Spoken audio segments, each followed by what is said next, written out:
আসসালামু আলাইকুম। দেখেন আমি এই যে শাক তুইলা নিয়ে আসছি, এখন দইয়াও নিয়ে আসছি। দেখেন ডাঁটা শাক, এলঞ্চা শাক, তারপর কলমি শাক, এগুলা দিয়ে আজকে ডাইলের বড়া বাজবো। কাইটা নিয়ে আমি দেখাবো। দেখেন এখন আমি এই যে কুচাইছি, একদম কুচি কুচি করছি। এখন এইখানে দেব এই যে কুচি কুচিগুলা, আমি এখন এইগুলো দিয়ে দেব। আর এখানে আছে মরিচের গুঁড়া, হলুদের গুঁড়া, লবণ, ধনিয়া। আর এই যে মশলাটা, এই মশলাটা আমি নিজে করছি ঘরে। এই আর একটা কিছুটা দিচ্ছি, বুঝছেন? আপনারা ঘরে বানাই খাই দেখেন। এখন দেব এই যে পেঁয়াজ, আর দেব মরিচ। আমি একটু ঝাল বেশি খাই, এই জন্য মরিচটা একটু বেশি দেবো।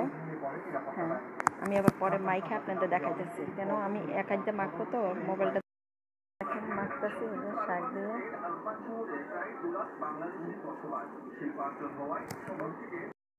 দেখেন মাশাআল্লাহ কি সুন্দর মাখছি, এত সুন্দর একটা ঘ্রাণ আসছে।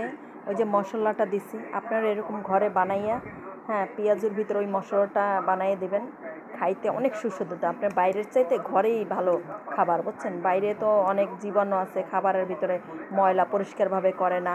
আর আপনারা নিজেরা ঘরে তৈরি করে খাইলে কোনো অসুখ বিসুখ হবে না, বাচ্চাদেরও হবে না, কিছুও না।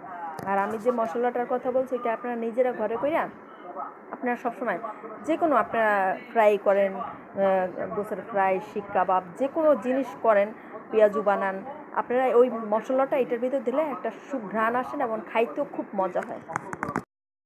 এই এখন দিছি আমি, কেননা একাতে ওইটা ধরছি বাটিটা, আর একাতে দিছি তো এই জন্য ফোনটা ধরতে পারিনি। এখন দেখেন ওই দিছি, এই যে পেঁয়াজু ভাজা হোক, আমি দেখাবো না আপনাদের। রাখলাম এই বাটিতে করে, এখান থেকে দিছি। দেখেন আমার পেঁয়াজু ভাজা হয়ে গেছে, কি সুন্দর। দেখেন আমি সবজি দিয়ে ভাজি করছি, দেখেন মাশাআল্লাহ। এই দেখেন ভাইঙ্গা দেখাইতেছে আপনাদের, দেখছেন সবজি, সম্পূর্ণ সবজি। দেখেন মাশাআল্লাহ, আর কি মসমস হয়েছে। আর এইখানে নিছি পুদিনা পাতা, কেন আমার পুদিনা পাতা না হইলে হয় না, আমি পুদিনা পাতা প্রচুর খাই। লেবু, পেঁয়াজ, এগুলো নিছি। ভালো থাকেন আপনারা, এইভাবে ঘরে তৈরি করে আপনারা খাবার খাইয়েন, বুঝছেন? আপনারাও খাবার খাইয়েন ঘরে তৈরি করে, এরকম সব সময়ের জন্য। ভালো থাকেন, আল্লাহ হাফেজ।